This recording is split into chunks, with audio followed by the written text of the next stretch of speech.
Hi YouTube, welcome back to Wtf Rc Cars. So we got the Flysky ST16 and we've got a new update for it that should enable a whole lot more functionality on this one. So we've got update 1.0.20 and we should get external module support and everything on this one. So let's bring you in for a quick look at it, see how the update process goes, run through what you should and shouldn't do with Assistant, and yeah, see if we can find change logs, see what's changed on this. So let's bring in for a close-up look and crack on with this one. So for this one, we're going to want to open a web browser and go to flysky-cn.com. You're going to want to click on products, scroll down, find your FSST16. We're going to go into downloads and upgrades, and if we scroll down, we've got the stock firmware. So 1020, we've got the FCC, which is higher output power, but it'll lower your battery life. So if you want longer battery life, go with this one. If you want less battery life but higher transmission power, go with this one. If we have a quick look at the changelog, so we can click on this. So we've got added race mode feature, so the feature where you can quickly silent all the alarms and low and telemetry alarms and low signal alarms. Added RF setup feature within RX menu to enable or disable the built-in RF module. So again, so we can turn off the internal transmission module and configure an external module, protocol signal strength and everything. We've got added low signal alarm feature within RX menu. So an alarm sign can be set, an alarm value and repetition cycle can be set, alarm function enable and disable can be set. Added lost telemetry feature within RX menu, and again we can configure all this, and you can change the sensitivity so we don't get false alarms. That's nice. Added failsafe time setting feature within RX menu to configure the model's failsafe trigger delay. Added throttle mode feature within system menu to set self-centering or not self-centering throttle. Added battery voltage feature within setup calibration to calibrate the actual transmitter's battery voltage. External RF module features when enabled. So added 5 modes within bind setup: classic, C-fast, 10, routine, LoRa 8 and fast 8. They are all the AFHDS3 modes if you're using a FRM 303. So gives you an option of using all the PL18, PL18EV, MB4 style receivers if you're using the FRM 303. Added interface protocol feature, so dynamic options based on RF system, on selected RF system. Added failsafe for external RF. Added frequency feature for external RF type. Added iBus setup for external RF compatibility. Low signal alarm setup. Telemetry loss setup. Added signal strength feature within RX menu. What's been modified then? Timer-related voice alerts and vibrations have been assigned from system menu to alarm. Fixed other known issues. After the transmitter firmware update is finished, model data will be reset, so it's recommended to make a backup. If you're using an older version of Assistant to make the backup and then update in the Assistant, it won't work. They don't carry forward. So I would say download the latest version, which is 4.02, I believe, but it is on the download page. And transmitter and receiver will need to be rebound afterwards, and also do the stick calibration, which is par for course with any firmware updates. But that looks like we got quite a lot on this changelog, so you can download it. If we scroll down to the bottom here, you've got the Assistant for Mac or Windows, so 4.02 version of Assistant. I've shown how to download and install that. For me, I don't need the high transmission power because I'm not using this for flight or anything, so I'm going to go with the standard firmware. If your regulations allow FCC power, you can go with that, but download whichever one of these you're happy with. So I'm going to download this one first, I'm going to go to my desktop, I'm going to go to my assistant folder, I'm going to scroll down to ST16 folder, and I'm going to save this update in there. That's got his update done, so that's all downloaded ready. Then we can minimize that, we can open Flysky Assistant. While we're getting Assistant open, if we pop up the antenna on his transmitter, and we should be able to plug in our Flysky USB cable. I say use the Flysky USB cable because the amount of times people contact me and say me PC won't detect my transmitter, and they're using some cheap cable they brought off eBay or AliExpress that is just a charge cable and not a data cable. So once we're in here, we don't need to do anything on the actual transmitter side. We can click into his device, you can see what firmware we're on, so we're on 1019. You can go to firmware update. I highly advise not to do it this way.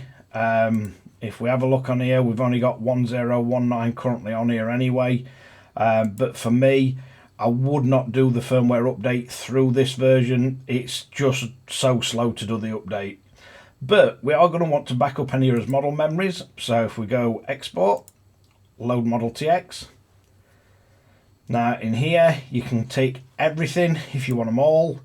If you don't want them all, because you've not got anything set on them, we've got 40 model memories. I've only got one set on the first one and I've not even named it yet because I've been playing about with HTX and all sorts on it. So I'm just going to select the one I've got. I'm going to click export. It's going to ask me where I want to save it. So for me, I go back to my desktop, my assistant folder, down to my ST16 folder, and you can rename this, you can change the date on it, you can do whatever you want. For me, Windows dates them anyway, so I just want to make a working backup of my model. So I'll click start. It'll quickly do our backup. We get model file exported successfully. If you want to just double check that you got a file, we can go to his desktop, assistant folder, down to ST16, and we can see we've got the backup of his models and we've got his update file. Now I'm going to minimize that again. So we can come back to this. Now this is where you do have to close Assistant. Don't try and run the updater program and Assistant at the same time, you'll get problems. So now we're going to go to his transmitter, we're going to go into his menus, we're going to come to System menu, we're going to come across to Update, you're going to click on that. It's going to say updating firmware may cause the model data to be restored to factory defaults. Are you sure? Click yes. Wait for his Windows sound that we've detected as USB. As transmitter is now in update mode. We can go to our update that we downloaded. So again, desktop, assistant folder, ST16, and it's the one with Flysky logo. It does say the firmware version. So we just double click this. Now you should see it detects your transmitter ready for update. If you forget to put the transmitter in update mode, when it will sometimes detect on here, but when you press start it'll fail. Now if you look, it says ready for update, current version 1019, hardware version 1.6. So we just click update, and if anybody's ever tried using Assistant for the update, you'll understand why I say to do this. It's incredibly difficult to completely brick a Flysky transmitter because they've all got DFU mode built in, so you can restore them. I would go as far as to say it's nigh on impossible to completely brick one. There's varying degrees of how easy it is to put it back. For me, I can pretty much restore any of them in minutes. So yeah, it's not really an issue. But you'll see how quick this does it. We're already on 30%. If you try doing it through Assistant, it takes forever. And for me, the longer the amount of time that a firmware update program's running and takes to complete, the more amount of time that somebody can accidentally knock a cable out, your battery could go flat, your battery in your transmitter could go flat. it's just not worth the hassle or the risk. As I say, if you're not as IT literate as me, you may really struggle getting it to restore, and you're going to be reaching out to someone like myself or sending it into a shop to get it restored. So yeah, it's just better off to do it this way. It's so much quicker, and from all the Flysky transmitters I've done, I have never had this way brick a transmitter or fail to update at all. So through the possibly hundreds of update videos I've done, and other people's transmitters that I've updated, and then when I've been testing firmware and not done videos, I've updated literally hundreds of times, and with these updater software, you never ever seem to get a problem. It's only ever been using Assistant, which bricked the G7P. Luckily, I managed to restore it. But yeah, it's if you want to avoid update headaches, use the updater. Just use Assistant at the moment for backing up your model memories. It's certainly far less of an headache. So it goes through, it says 100%. You'll see the transmitter reboot. It says new built-in RF module has been detected. Do you want to update it? Click yes. So then as built-in RF module understands the power on, power off commands. Failsafe not set. Do you want to set it? No, I don't. So that brings us back on. So now we need to restore his model memories. So again, close the updater. Go back to Flysky Assistant, which thankfully starts up a hell of a lot quicker nowadays. This is definitely getting better. If you leave it a few seconds, your transmitter will appear. We can click on that. We can see it's got 1020 firmware. We can go to our import, load model memories, and to find it easy, go back to our desktop, go to his Assistant folder, down to ST16. We can see our last model backup, so we can open that. We've got his model that we're going to import. We can import it. We can select it. If you've got loads, you can select all. Once you've selected the ones you want, you can bring them over. If you click them, you can move where they are and reorder them. Once you've got the order where you want them, just press OK. This will just write it back to us transmitter. So we should now be able to close it. And if we bring us transmitter back on. So once you've got your models restored, one thing I would definitely do on this transmitter now is go to a system menu.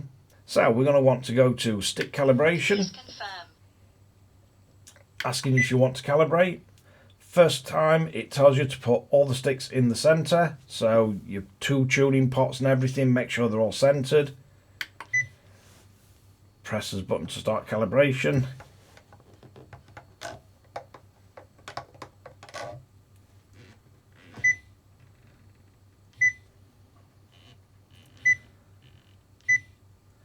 And then don't forget the little shoulder dials.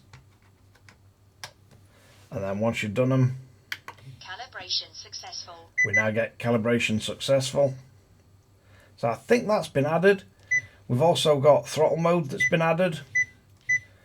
And if we come back out, and I think RX menu has been changed. So as bind setup, looks like it's been redesigned. RF setup, if we come in here, so we've got local RF on or off. External RF, so FRM 303, PPM, S-Bus, or is that Crossfire RSF? So that's now supported. So we do get to choose between S-Bus, which would support pretty much any external module, CRSF, or FRM 303 if you want to go Flysky route. So it's failsafe, how long it takes to kick in.